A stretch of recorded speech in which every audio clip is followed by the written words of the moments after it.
Karma is here, ika nga mga kaibigan. Kasalukuyan nga pong humaharap sa isang pagsubok at sa talim ng karma itong si Police Colonel at dating PCSO General Manager Royina Garma matapos itong magpagamit sa mga bumubuo ng Quad Committee. Ayan na nga mga kaibigan ang maaari ninyong sapitin kung patuloy kayong magpapagamit sa kasinungalingan. Okay, so una nating nakilala si Royina Garma sa Quadcom. Ang kanyang unang paglabas ay naging emosyonal dahil siya ay nakatakdang umalis papunta sa Amerika upang puntahan, dalawin ang kanyang anak na into suicidal ika nga niya. Dahil nga po sa pangyayaring ito, ginamit ito ng Quadcom para gipitin itong si Royina Garma. Sa kanyang pangalawang paglabas sa Quadcom ay idiniin na niya ang kapwa men in uniform na si Police Colonel Hector Grijaldo para payagan lamang siyang makapunta sa Amerika. Okay? So dahil dito ay gumawa ng statement under oath itong si Police Colonel Royina Garma sa Quadcom at sinabi niya na noong panahon ni President Duterte ay mayroong reward system para sa bigay ng impormasyon o makakahuli sa mga tao sa likod ng sindikato ng droga ay mayroong reward. Ayan. So, yun po ang revelasyon ni Royina Garma. Pagkatapos nito, mga kaibigan, ay idiniin po nila ang Duterte. Okay? Dahil nga po sa revelasyon na ito, nagkandak po ng Senate hearing ang Senado at inimbitahan po nila si Police Colonel Hector Grijaldo. Dito po ay ibinunyag ni Police Colonel Hector Grijaldo na bago siya humarap sa Kongreso, sa Quadcom, ay kinausap siya di umano nitong si Congressman Benny Abante at ni Congressman Dan Fernandez. At syempre, sinubukan siyang impluwensyahan.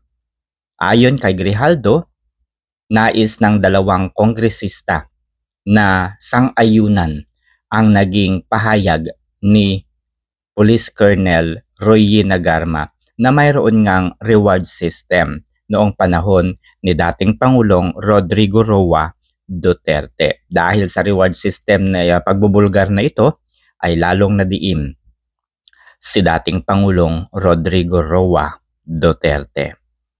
Makalipas ang ilang buwan, ngayon nga po, 2025, ay nagsampa na ng petisyon itong si Royina Garma sa Amerika. Nag-apply po siya ng asylum. Bakit? Wala na, tapos na. Nakuha na ang lahat sa kanya. Ngayon ay hinahanting siya ng National Bureau of Investigation at kakasuhan. Ayan mga kaibigan. So, ganyan po ang maaaring sapitin ng sino mang tao na magbibigay ng maling ebidensya laban sa dating Pangulong si Rodrigo Roa Duterte. Alam naman natin mga kaibigan, very obvious na noong panahon po ni former President Rodrigo Roa Duterte, may mga namamatay, oo. Pero ang namamatay na iyon ay mga related sa droga. No? And kung ako po ang pamimiliin at tatanungin, mas gugustuhin ko pong malaman at makita na ang mga namamatay ay mga gumagawa ng krimen, mga kriminal, mga related into drugs. Kung ang kapalit naman po nito ay katahimikan, safety ng milyon-milyon nating mga kababayan. Itong si Attorney Cristina Conti ay tumatakbo ngayon sa Kongreso. At bitbit niya ang mga ebidensyang magdidiin di umano kay former President Rodrigo Roa Duterte at binibintang po sa dating Pangulo ang mga pagkamatay ng ilan sa mga sinasabi nilang 30,000 na mga individuals, mga inosente di umano ang pinatay ni dating Pangulong Rodrigo Roa Duterte. Kung kayo po ay nanood sa pre-trial hearing na ginanap sa International Criminal Court, sa record po ng ICC, 19 katao lamang ang biktima noong panahong mayor po si dating Pangulong Duterte. 24 naman po nang ito po ay maging Pangulo. Sa makatuwid, base sa record ng ICC, there are only 43 cases of killed individuals during the time. At ang malupit pa nito, at kung iintindihin po ninyong mabuti, susuriing mabuti ang naging pahayag sa ICC, si dating Pangulong Rodrigo Roa Duterte ay inaakusahan bilang co-perpetrator lamang. Ibig sabihin, hindi siya ang mastermind sa pagkamatay ng 43 katao noong panahon po nang siya ay mayor hanggang siya ay maging Pangulo ng Pilipinas. Ang ibinibintang po ng grupo ni Attorney Cristina Conti, Nery Colmenares at marami pang iba, there are 30,000 people killed during the time of the former President Rodrigo Roa Duterte. Ayan, so nitong mga nakaraang buwan, mga kaibigan, April 7 ay naghain po ng motion or petition ang abogado ni former President Rodrigo Roa Duterte na si Attorney Nicholas Kaufman, at hiniling po nito sa ICC judges na gawing istrikto ang pagtanggap sa mga ebidensyang ibibigay sa kanilang chamber, na kung saan kung ang mga biktima ay nagnanais na makipag-participate upang maidiin si former President Duterte, kinakailangan itong magpresenta ng passport, national ID, and even social security number. Ang dahilan po ng abogado ni dating Pangulong Duterte ay para maiwasan ang double counting of victims. Ayan, double counting of victims. Pero ang nakikita ko rito mga kaibigan, hindi po lang yun ang dahilan, kundi kapag nag-apply po ang isang biktima ng passport, malalaman po kasi dito kung ang tao ay mayroong track record na maganda o mayroon bang record ng pagiging drug pusher o drug-related crimes. Kasi hindi ka makakakuha ng passport, guys, kung ikaw ay mayroong criminal record or any other record.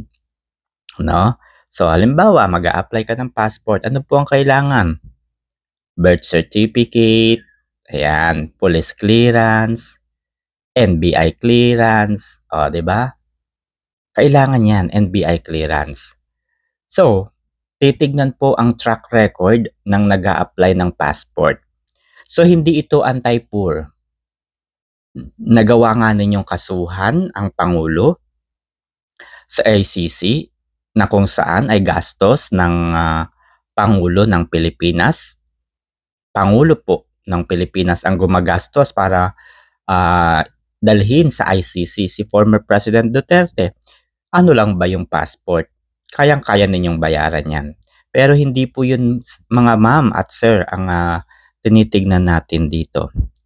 Kayo na mga biktima, kung totoong biktima kayo, lalo na nga po yung anak ni Aling Sheila na hindi naman namatay during the time of former President Duterte. Pag-isipan niyo po yan, Aling Sheila.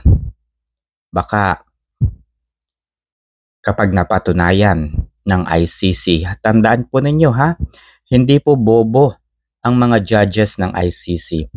They are brilliant.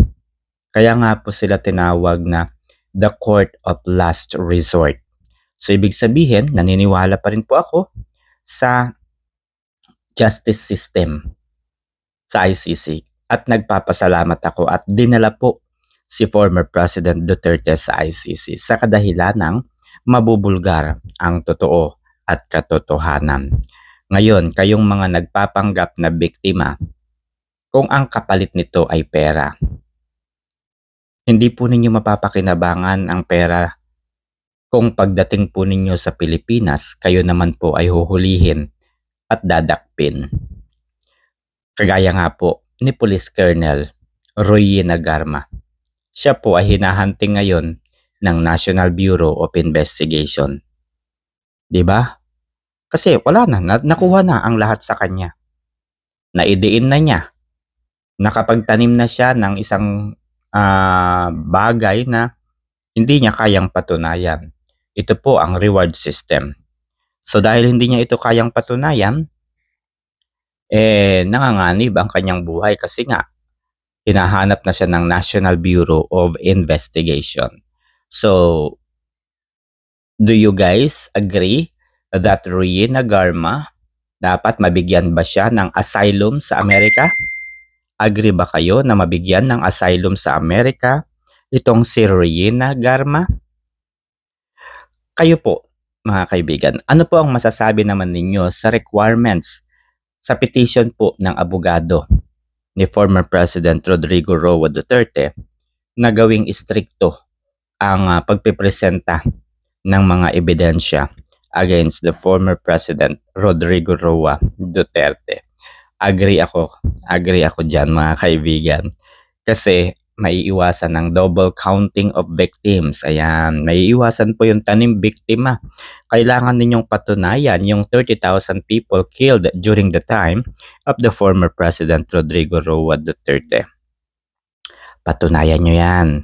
Kasi kung hindi nyo yan mapapatunayan, isipin po ninyo ang buhay ninyo. Hanggat wala pa po kayo sa ICC, mga biktima po ng extrajudicial killing na yan na sinasabi, pag-isipan po ninyong mabuti kung magpapagamit ba kayo dito kay Attorney Cristina Conti. Wala po sa puso ni Cristina Conti ang tunay na pagtulong sa inyo. Ginagamit lamang kayo upang siya po ay makilala dahil siya po ay tumatakbo bilang kongresista ngayong 2025 election. So this is your time to decide. Now, Aling Sheila and the rest of the fake victims, think, think, think.